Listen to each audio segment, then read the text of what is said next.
Hello everyone, I am the Bensei, and welcome to another Bensei Explains. Today we'll be doing another match breakdown. This time around we'll be looking at Benn, a purple belt who trains with us at Elements Fitness in Canberra. Benn is in the white gi. There's a quick grip up to start, but we can see that both athletes are in a bent over posture, which is far from optimal. Benn attempts a calf guard pull. If we pause it here, you can see that Benn has landed on the receiving end of his opponent's crossface, and that Benn's hand is still on the outside of his opponent's sleeve. Whenever you transition from a standing game to a ground game, the grips you set on your feet should be the ones you intend to attack with on the ground. Because Benn neglected to do this, he has created substantially more work for himself. Benn is eventually able to free his head, successfully dig for an underhook, and start coming up onto his knees for a sweep attempt.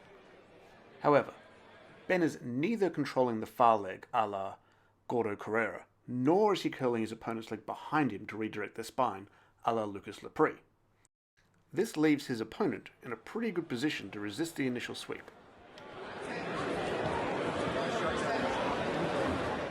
Benn is eventually able to re-pull half guard and attack immediately with a Nogueira sweep, the defense of which allows Benn to attack again with his initial sweep.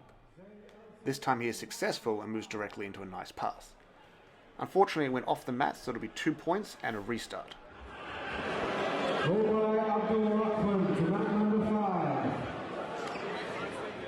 Once again, straight to grips. And a quick pull to half guard for the same problems as before. Benn is very skilled at achieving the underhook though, so he is able to punch one in and come up onto his elbow looking for a sweep. Again, Benn has neglected to control either leg sufficiently, so his opponent is able to attempt to counter with front headlock. However, his opponent doesn't apply weight directly to Benn's head, so Benn is able to build his base, draw him in, and take him down straight to side control.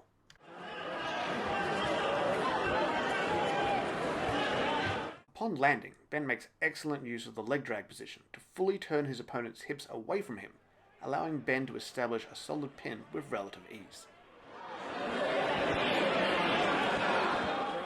Benn's opponent makes good use of some short frames to keep Benn down by the hip line, but Benn is doing the right thing, staying tight and slowly grinding his way up the body, not risking anything with big movements.